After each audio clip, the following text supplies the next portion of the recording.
এই বকিনির বাচ্চা, তুই আমার কাজ রেখে নামাজ পড়াস? এ মালিক, আপনি এগুলো কি করছেন? আপনি না মুসলমানের বাচ্চা। মুসলমানের বাচ্চা হয়েছে থেকে কি হয়েছে? তোরা আমি টাকা দিয়ে কাজ করাই, আর তুই আমার কাজ রেখে এখানে বসে বসে নামাজ পড়বি কে? দেখেন মালিক, আপনি আমাকে টাকা দিয়ে কাজ করান ঠিকই, কিন্তু মুসলমান হিসেবে আল্লাহ তাআলা আমাদেরকে দিনে 5 বার ডাক দেয়, আর সেই ডাকে আমরা সারা দিয়ে দিনে 5 ওয়াক্ত নামাজ পড়ি। তুই 5 বার কেন 1000 বার ডাকে সারা দিয়ে নামাজ পড়, কিন্তু আমার কাজ রেখে তুই নামাজ পড়বি কে? দেখেন মালিক, আল্লাহ তাআলা আমাদেরকে দুনিয়াতে পাঠিয়েছেন তার ইবাদত করার জন্য।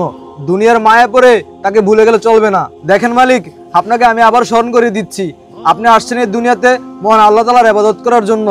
দেখেন মালিক, এই দুনিয়াতে আপনার যত সয় সম্পদ আছে, আপনি মারা যাওয়ার পর কোনো সম্পদই আপনার সাথে যাবে না। আই তোকে না বলছি, আমাকে একদম জ্ঞান দিবি না। তুই তো নামাজ পড়বি আর যাই পড়বি পর, কিন্তু আমার কাজে এসে নামাজ পড়তে পারবি না। তোকে আমি বলে দিলাম, নেক্সট টাইম আমার কাজে এসে নামাজ পড়তে পারবি না। হে মালিক, আপনি যদি আমার বিন্দু পরিমাণ ইবাদত কবুল করেন, তাহলে এই ইবাদতের উসিলায় হে মানুষটাকে হেদায়েত দান করেন। আমিন।